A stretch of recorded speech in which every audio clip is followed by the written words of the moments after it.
Yan mga idol, ililipat na natin itong bangka nating bagong yari at ating lalagyan na ng tarik at para mapinturahan na din. Yan, dito naman tayo sa kabilang dako mga idol maglagay ng bangka dito sa kabila ng bahay namin. Yan. Napakagaan mga idol ang pagkayari nitong bangka nito. Yan, lalagyan na mga idol ng tarik. Yan, ito nga palang tarik mga idol na ilalagay natin ay inasimbol ko na. Pagpares-pares na natin. Kaya itatali na lang natin sa bangka.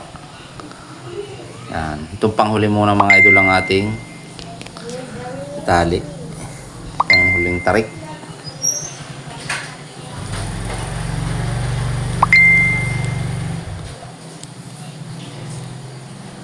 Yan, itong bandang huli na pinturahan na natin mga idol. Gawa ng kailangan mapinturahan natin bago para malagyan na natin ng taklob sa unahan at sa hulihan. Kaya may makikita kayo may pintura na itong unahan at hulihan. Yan. Yan, itong bandang una naman mga idol ang ating italin tarik.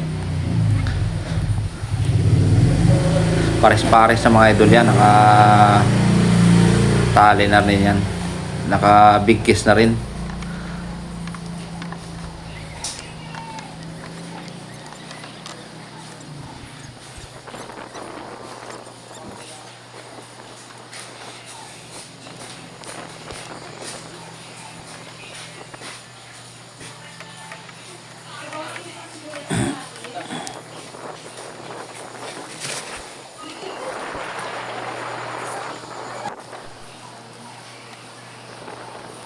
Yan, okay na mga idol na itali na natin yung tarik sa unahan at sa hulihan. Ito naman palo ating itali na din. Para pagka pininturahan, mapipinturahan na din natin itong palo.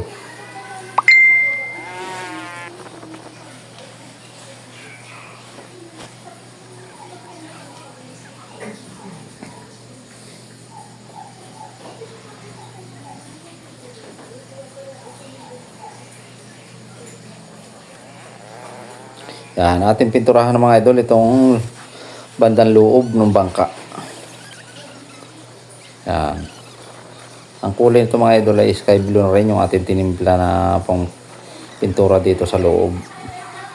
Yung hinalong kulay puti na quick drying enamel, yung boysin na kulay puti na lilihok pa ng tinting color na talo blue at talo green. Yan mga idol ang kinalabsan ng kulay ng ating minix na pintura.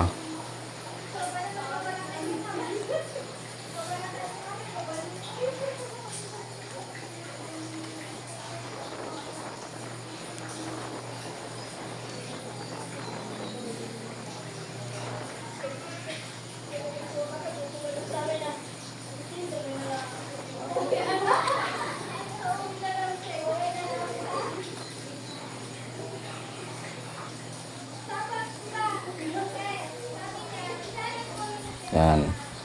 Atin lagyan ng mga idol ng masking tape para maging waterline. Lagyan na natin ng pinakang waterline. Yan. Pero ito puti muna mga idol ang ating unahing pinturahan.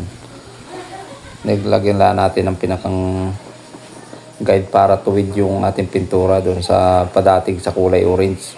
Kulay orange mga idol ang ipintura natin sa ilalim nito, yung waterline. Yan, unahin lang natin itong puti. Yan, ito nga pala mga idol, pinturang puti natin ito ay ito yung boysin. Ordinary lang, quick drying din ito. Ang gagamitan lang natin ng epoxy paint ay yung kulay orange sa baba.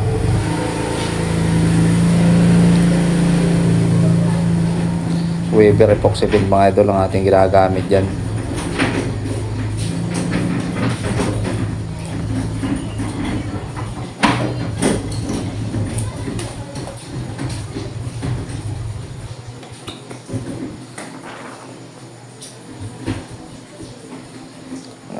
Dito naman sa bandang taas, lagay na rin natin mga idol ng masking tape uli para tayo makapaglagay ng rebete. Lalagyan din natin ng rebete yan para may design mga idol, para maganda-gandang tingnan.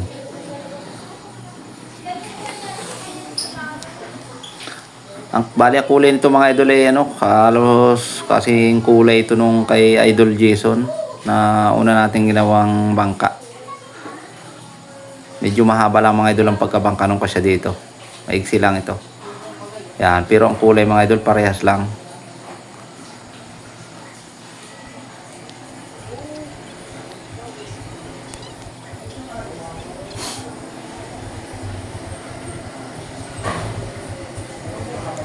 Yan, kulay blue na rin mga idol ang ating pinuntura dito sa Ribete. Yan. Ganito din ang kulay nung kay Idol Jason. Kulay blue rin ang Ribete nun. Yan, kaya halos parehas magkamukha ito mga idol, itong bangkang ito.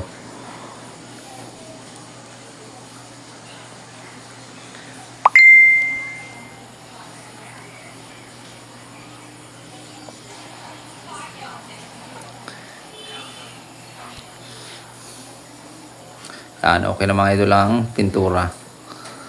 Tapos na natin. Lagyan na natin ng kulay sa loob. Itong kulay puti sa labas at saka itong waterline na kulay orange. Kompleto na mga idol. Tatanggalin na natin itong masking tape para makita natin ang kaya rin ang ating pagpipintura. Yan.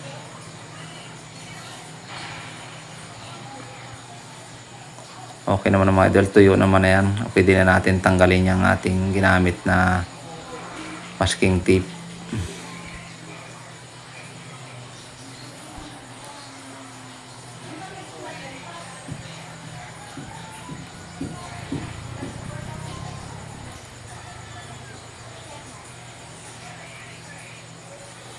Yan, okay na mga idol.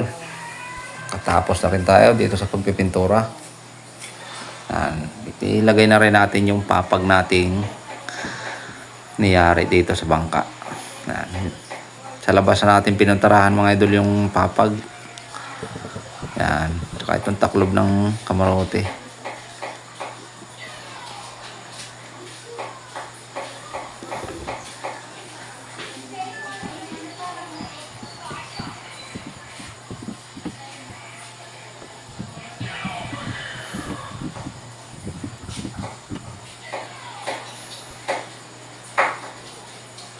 Yan, okay na. Lalagyan na lang natin ng katig. Wala pa itong mga idol katig. Kakabit na rin natin yung katig. Kompleto ng pintura. At tapusin natin mga idol itong ating bangkang nilalagyan ng katig at tarik. Lalagyan na rin pati natin ng harsya. Hindi natin natapos mga idol kahapon. Kaya itutuloy na natin ang paggagayak nitong bangka na bagong simbol natin. Yan. Talian muna natin mga idol ang itong katig. Yan. Gaya lang mga idol kami magtali ng katig.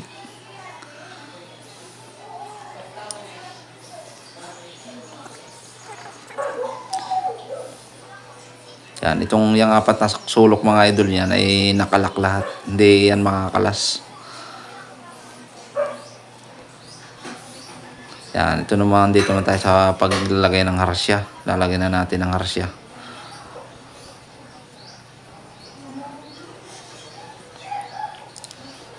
Itong lubid mga idol natin ilalagay ng harsya ay number 16. Okay lang yung number 16 dito sa ganito kalaking bangka. Yan, ito naman mga idol pag susumag. Yan, pakikita ko yung mga idol sa inyo kung paano maglagay ng kama dito sa ganitong pagharasya. Lalagyan natin ng kama mga idol yung lubid. Yan, yung nasa gitna mga idol ang una nating isuot. Yan, ganyan lang mga idol magsumag. Yan. Tapos doon sa bandang kanan bago pa itong nasa hulihang itong bandang kaliwa ng ating susuot. Yan, kailangan mga idol mag-umpisa sa pagsusumag. Yan. Kailangan magkatapat mga idol yung tatlong hibla ng lubid.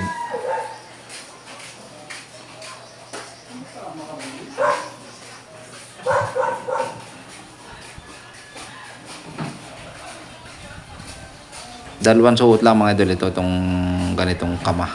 Dalawang suot lang ng sumag. Yan, okay na mga idol yan. Ganyan lang. Hindi na yan makakalas. Yan, okay na. Tsaka itatali na natin mga idol itong dulo ng lubid dito sa tarik para higit na natin yung harasya. Yan.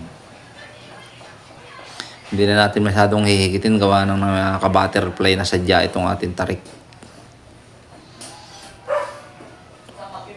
Katamtama na lang higit yan mga idol. Yan, itong kabila naman, bandang kanan. Dalawa lang naman ang tarik na rin. Kaya unatulihan lang natin lalagyan ng harsya.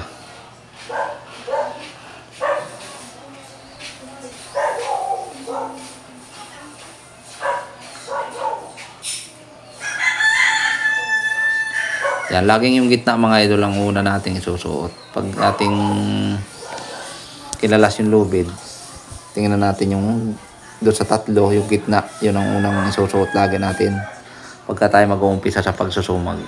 Yan, ganyan lang mga idol ang pagsusumag ng lubid, lalo na sa pagkakama. Ang tawag sa ganyan mga idol ay kama.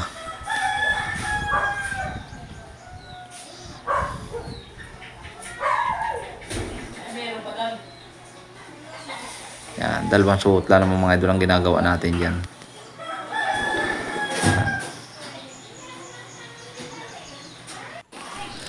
Yan, itong bandang hulihan mga idol ang naharasya ang ating lalagyan na naman ng kama.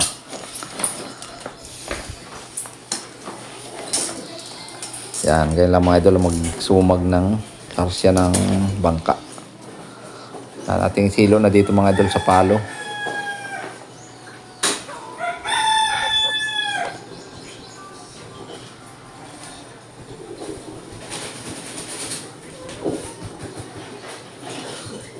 Yan, ating itali na din dito sa tarik sa huli, yung kabilang dulo ng harsya.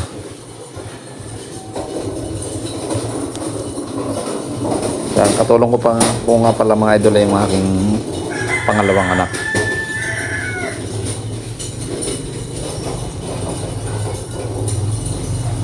Yan, okay na mga idol, na itali na natin yung harsya dito sa tarik. Putulin na natin itong mga nakalabis para malinis, para pulido ang ating trabaho.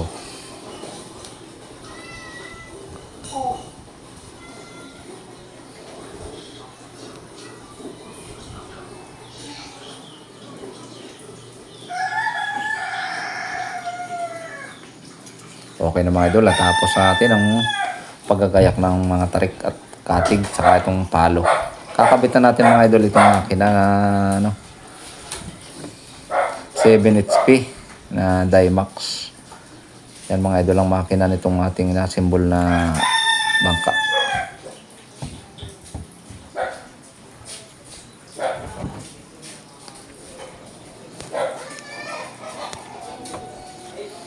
Yan ang ginagawa ko mga idol. Nakahiris talaga yung montahe niya. Hindi natin may sintro ng maayos yung makina. Gawa ng yung fuel na kung nakikita nyo mga idol, dyan sa may bandang kaliwa na yan. Bangka na yan dyan sa parka. Kaya hindi natin may sintro yung makina. Kaya naging hiris yung sigunyal niya, yung ihi. Yan, okay na mga idol. Kabit na natin yung makina. Ating paandar rin naman mga idol. Tingnan natin kung okay bagang umandar itong ganitong makinang 7 HP na Dymax.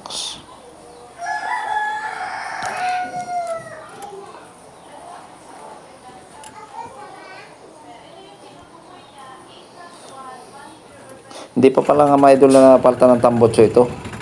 Yan. Hindi pa okay yung tambotso nito dahil yan pa yung tambotso na dun sa pagkabili. Hindi pa natin na ilagay yung pangbangka talaga na tambotso. Yan, okay na, okay na andar. Maganda rin mga idol mag-minor. Siguro matipid dito mga idol itong ganitong makina. Ngayon lang kami mga idol bili ng ganitong makina. Kaya hindi pa namin nasusubukan kung okay ba ito.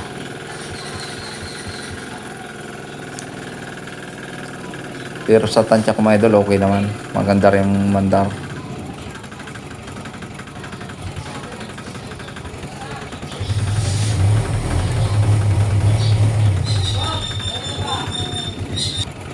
Yan, hanggang dito lang mga idol, itong video ito. Maraming salamat sa inyong panonood at sa patuloy niyong pagsuporta.